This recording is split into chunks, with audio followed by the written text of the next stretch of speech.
Isang pagkakataon sa Facebook group page, doon tayo nagtagpo. Sumali lang ako sa contest, di ko akalaing may magbabago. Nakita mo ang pangalan ko, agad mo na akong inad. At doon na nagsimula ang kwento natin kay Tamis at kay Banayad. June 2015 nang ika'y unang manligaw.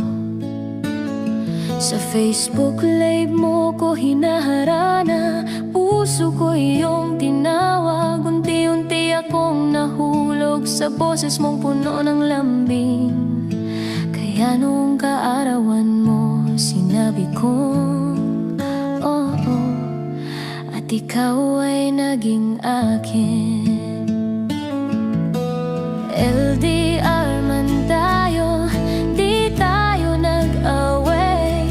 May tampuhan paminsan-minsan, pero ika'y laging mahinahon. Walang sabay, di mo ako pinapatulan. Ikaw ay laging gumigive way, kaya naman mas lalo kitang minahal. Nang walang kapalit, walang delay, pag-ibig natin kay layo man ng pagitan.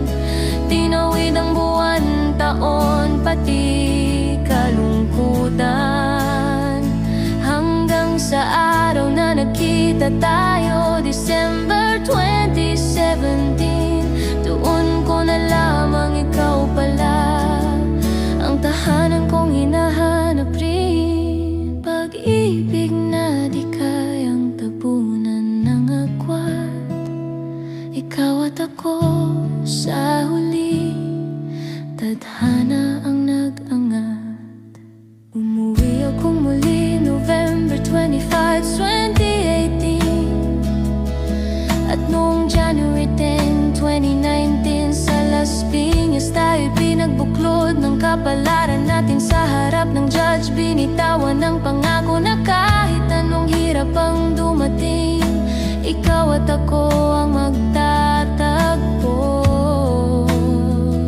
Dumating ang pagsubok, halos ikinabagsak ng mundo.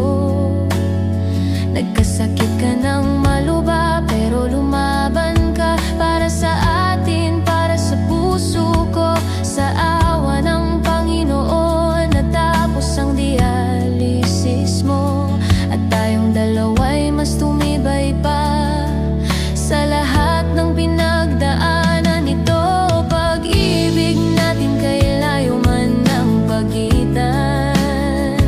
Tinawid ang buwan, taon, pati kalungkutan, at hanggang ngayon ikaw pa rin ang kasama.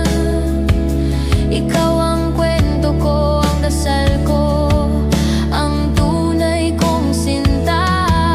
Pag-ibig na di kayang tabunan ng agwat, ikaw at ako sa dulo. Pag-ibig ang nagwagi at nagangat. Noong una'y nailang pa ako sa ating edad na pagkitan. 14 na taon, sabi ko pa'y para ka lang kapatid ko minsan. Pero ang puso ko'y may sariling landas na tinahak, at doon niya ako dinala sa'yo, na tunay kong minahal at minamahal.